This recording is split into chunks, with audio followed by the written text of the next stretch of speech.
Hallo mense, ek is in koers van die Groot Karoo. Vanaand is dit by ons bitterkoud, ons nou hier 'n lekker vuur in die kaggel gemaak. Nou as ek nou die wêreld ken, ry ek dit môreoggend spierewit. Nou ek wil vanaand met julle praat oor baie interessante klippe. Hierdie klippe wat hier voor my is, ken ons as Bushman klippe. Nou klippe is omtrent so groot soos 'n skaarsie met 'n gat deur. Hierso is 3 van hulle. Gate deur. En hier's ene, hy's so 'n bietjie kleiner, hy het nou al bietjie meer wear and tear opgetel. En dan is hier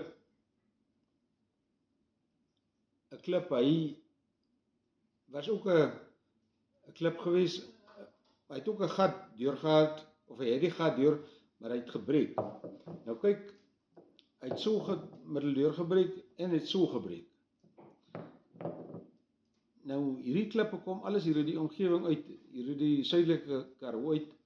En hulle is hier opgetel, die vroeë jare baie van die klippe hier uitgekom, uitgeploeg, opgetel oral rond. Ek weet nie wat vir almal geraak het nie, maar hierdie klippe het wyd voorgekom hier in suidelike Afrika. Nou ons weet van hoeke vir die Bushman klippe. Party mense daar in die Oos-Kaap praat vir Bushman krale. Nou ons het in die skool geleer dat die Bushmans het vuur gemaak met die klippe en op die manier het die gat hierdeur gekom. Maar die vuurmaakstorie dink ek kan ons maar van die baan af hê, dit is nie so nie. Ek het 'n teorie bymekaar gesit hoe die klippe waar die klippe vandaan kom en ek gaan nou vir julle vertel wat my storie is. Maar om nou net terug te kom, hierdie gat deur die klip kan 'n primitiewe mens sonder tools kan hom nie so netjies hier deurmaak nie. Al tools wat die primitiewe mens hier gehad het was ander klippe. Hulle het nie eens toegang gehad tot yster nie, hulle het net goud. Nou, ons gaan later by die goudstorie ook kom. Nou goud is 'n baie sagte metaal. Nou kyk, ek gaan nou die storie so 'n bietjie wye draaie moet hom loop, maar op die eind kom ons weer terug by die Bushman klippe. Of by hierdie klippe hoe dit hier in suidelike Afrika te lande gekom het. Nou ek wil nou net eers sê dat ek het eendag met 'n geoloog gepraat. Hierdie klip lyk soos 'n tipe rooi sandsteen en hy beweer die spesifieke tipe klip kom voor by Aswan in Egipte. En dan het ons nou hierdie ene, dis veldspaar, tipe rots. En hierdie ene is kwartsiet. En dan het ons die ene, dis graniet. Nou graniet is 'n geweldige harde rots.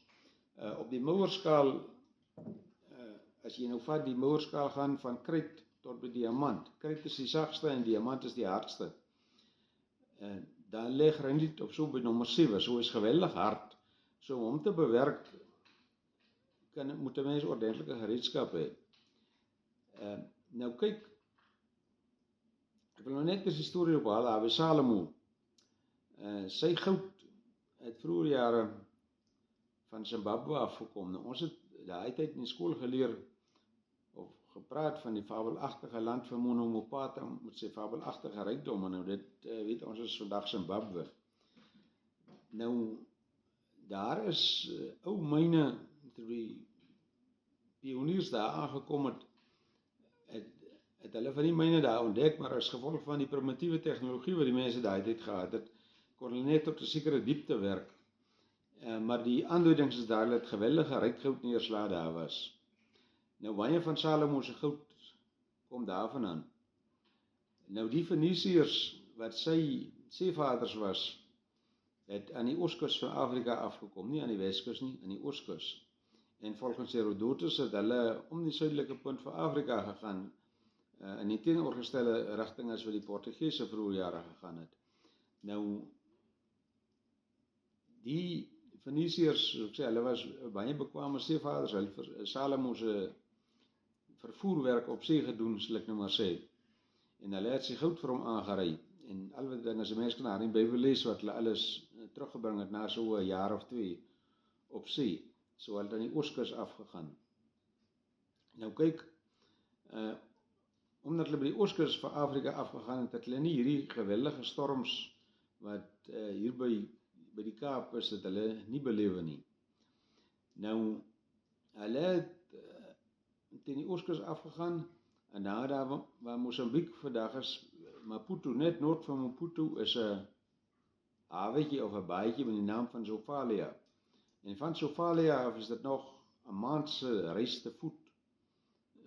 Presies wes, daar kom jy op die Zimbabwe ruïnes uit, of wat vandag die Zimbabwe ruïnes is, maar die mense waar hulle die goud gehandel het, dit was hulle hoofkwartier.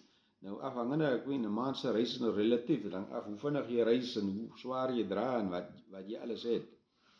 Nou, die goud wat die mense daar vir hulle geen waarde gehad, dit het nie dieselfde waarde gehad as vir die mense in die noorde van die land was, wat meer ontwikkel was nie. Nou so ek sê, die goud was eintlik waardeloos, het was net 'n mooi metaal geweest, en onder goud so maklik pletbaar, smeebaar en rekbaar en is maklik bewerkbaar, het hulle vir hulle goedjies gemaak van die goud. Daar is, as mense in die geskiedenisboeke lees, renoster uitgegrawe wat hulle gemaak het van goudplate. Nou kyk, om die goud te kom, moet hulle mos nou kom handel met iets. Nou, wanneer mense nou kyk in Egipte, daai geweldige klipwerke wat daar is, daai baie presisie klipbokse wat hulle uitgewerk het op 'n manier.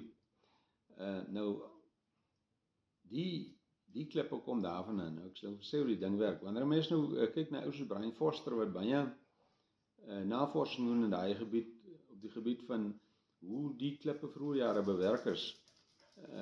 Hy beweer dat die klipbokse is hoe hulle uitgewerk het, uitgehaal het, hulle met 'n gatsaag, klop, gate geboor, en daar is die klippe uitgebreek. Hierdie klippe was nie rond nie, hulle was, laat ek maar sê, vierkantig, en daar het hulle die klippe in stukke gebreek, en daar het die klippe het hulle opgetel, verniet, en met die klippe het hulle kom handel dryf hier in Suidelike Afrika, waar hulle die goud geruil het. Nou die klippe was vir die mense daar in die noorde waardeloos, maar hier in die suide van Afrika was die klippe baie waardevol, want hy het die gat deurgehad, en hier kon jy 'n stok deursteek, en jy kan met hom gate grawe, en so, hy het gewig in die stok gegee, en jy kan hom vir 'n hamer gebruik. As 'n mens nou hierdie invat, hy was heel waarskynlik as 'n hamer gebruik, en dis hoekom hy stukkend geslaan is. So terloops, hy het die graf gegrawe, en op, dink so 300 mm diep die klip uitgekom. Nou, mens kan sien, sy kante is nog redelik skerp, hy het min, hoe sê hulle in Engels, wear and tear gehad. So, daar die mense nou, die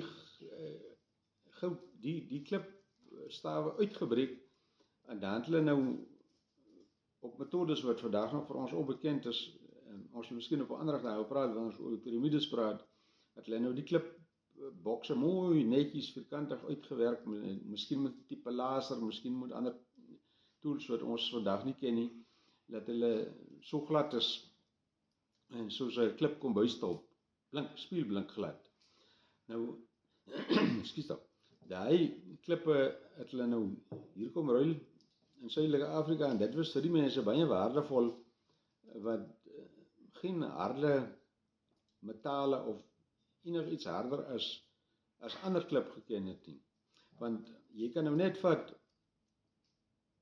hierdie klip om hom so netjies rond. Jy kan mooi sien hoe lyk hy.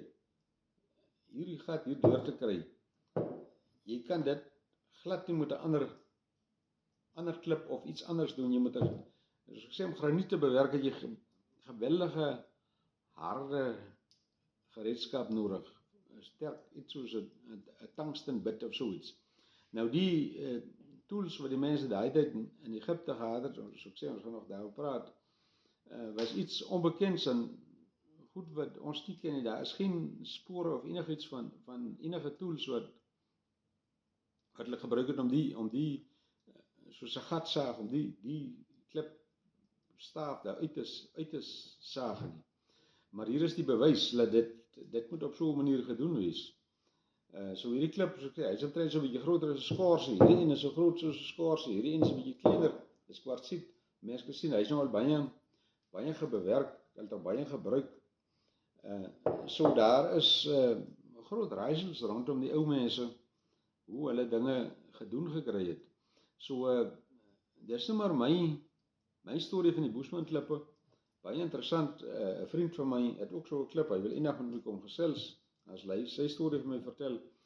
Maar dit is in my opinie hoe dit gekom het dat die klippe hier te lande gekom het. Nou volgens my vriend die geoloog, as hierdie klip van Aswan afkom, of hy kom daarvoor, dan moet 'n mens weet dat hierdie teorie het heel waarskynlik grond. So dit is maar net so iets interessant rondom die Boesmanklippe. Ek sal graag wil, as julle nou hier na die storie kyk en julle stel belang daarin, om bietjie terug te kom na my toe, om te sê wat julle teorie daarvan is. Maar die gate is definitief nie deur hierdie primitiewe volke van Suidelike Afrika gemaak, wat geen gereedskap, geen gereedskap vir enige aard gehad het nie. Ek wil net nog 'n interessante storie vertel. Daar in die Weskus, waar ek groot geraak het, so 30 km van die see af, naby Onneklipbaai, stap ek eendag in die veld, toe tel ek 'n pyp op, 'n rook, tabakpyp. Hy is van seepsteen gemaak. Baie netjies afgewerk, baie mooi gemaak, en maar wat nou dit alles kan gaan, maar die fascinerendste vir my was die gaatjie deur die rietjie, deur die pyp se steel. Hy is omtrent so dik soos 'n presdraad, so 'n gat van 1 millimeter deur.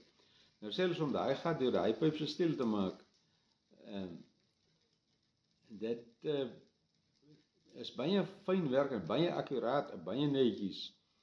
Nou, ek wonder, die ou wat die pyp daar verloor het, of hy nou miskien op 'n diamantsmokkeltog was, dis al wat ek aan dink, want daar is nie iets anders wat hy daar kan kom doen nie. Ek weet die pyp het ongelukkig verlore geraak op 'n manier, maar dit is soos dit is. Dis maar net so 'n interessante storie oor die Boesmanklippe. As jy dit nie weet van hulle nie, hier is 'n Boesmanklip, hier 3 van hulle. En er is nog baie ander voorbeelde. Soos sê, hulle het wyd hiervoor gekom. Laat weet my asseblief wat julle dink van die besigheid.